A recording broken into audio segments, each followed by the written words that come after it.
his speech is about Malcolm X, and one of his quotes that I thought was important is, "Our objective is complete freedom, justice, and equality by any means necessary." Those are some strong words he said while he was going around preaching, like trying to get during the whole civil rights era. Would you rather keep the education you're obtaining now, or do you guys think you'll receive a better education by teaching yourself? Teaching yourself. Really? Okay. Well, throughout his life, Malcolm, he struggled, like he had many struggles throughout his life, from his childhood to like growing up to when he went to prison and everything. So I'm going to inform you a little bit about his background.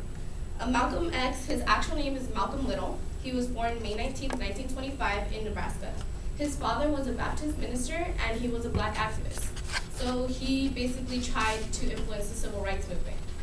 And his mother was a homemaker, and from then he had a really rough childhood because they had to move from time to time. His dad always got death threats from this white supremacy called the Black Legion. Since they were against them, trying to not have the colored people actually do something in life, not make progress, they try to shut him down, kill him, So they moved several times before his 4th birthday. His father was always involved in other things, and they had to move around, set safe locations and everything. One time their house was burned to the ground, and then 2 years later his dad was killed. They found him by some trolley tracks, and the police claimed it as an accident. So that's a little bit about his background. Now his education. Malcolm didn't really receive an education. He basically dropped out of high school. He was really good in he graduated from his junior class at the top of his class. Then from then in high school, he was encouraged until one of his professors told him, "Since you're black, you're never gonna do anything in life." So that discouraged him and he dropped out. From then he moved around, then he he moved around, and then he got into trouble, stole things, petty crimes, everything, until he finally got caught up in Boston, I think. According to the website of African.net, the biography of Malcolm X, he was sent to prison because he stole something, and he was given 8 to 10 year sentence. From then, he started since he had 8 to 10 years in prison, what else could you do? Read books, copy the dictionary, that's what he did. That's his way of getting an education. He basically taught himself. So, the question earlier, would you guys rather have your own education or get someone teach you? He got his own education in prison. He used his time wisely. So from then, he was on parole after 7.5 years. He came out, and as he was in there, his brother would visit him in jail. Then he taught him about the Muslim culture. He got into, as soon as he got out of jail, he moved into his first movement. And this is where I'm talking about all his movements that he was in. His first movement was with the Muslim religion.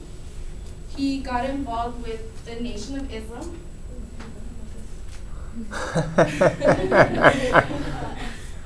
Yeah, kind of went over that.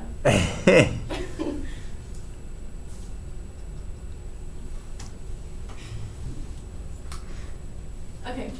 He joined the Nation of Islam, NOI, which later he became the national spokesman for, and they televised all his speeches. He was on the radio. He was a really big supporter for this group, because they showed how the white people always try to not let the colored people get past their struggles. They wanted them low. They didn't want them to be anything in life basically, and achieve political positions. So he was appointed the minister and national spokesman for the NOI, and he started to create speeches, talking for the television, spreading his word throughout basically he stick to African Americans, talking to them, telling them this isn't fair, we should do something about this, until the FBI got involved. Then they wired their meeting places. They found out, then they just started closing in. But then at the last minute, he discovered that Elijah Muhammad, which was the main leader of the Muslims, he basically has been lying. He had 6 wives, and he was cheating on all of them basically. And then when he found out, it was against all of the beliefs that they believed in. So from then he felt betrayed by him and decided to just stop with that. So he left NOI. Then he went on a pilgrimage to Mecca. There he met different people, got different perceptions about the whole issue, and what they thought about the discriminating problems. What they told him that he shouldn't focus just on African Americans, but different races and around, because then they get more involved, they help out more. So from then he came back to the U.S. with a new perspective on all the problems and everything. He no longer spoke to just African Americans, but he also started to teach to other races and stuff. And that's when he like managed to create a movement that's like been like left a mark.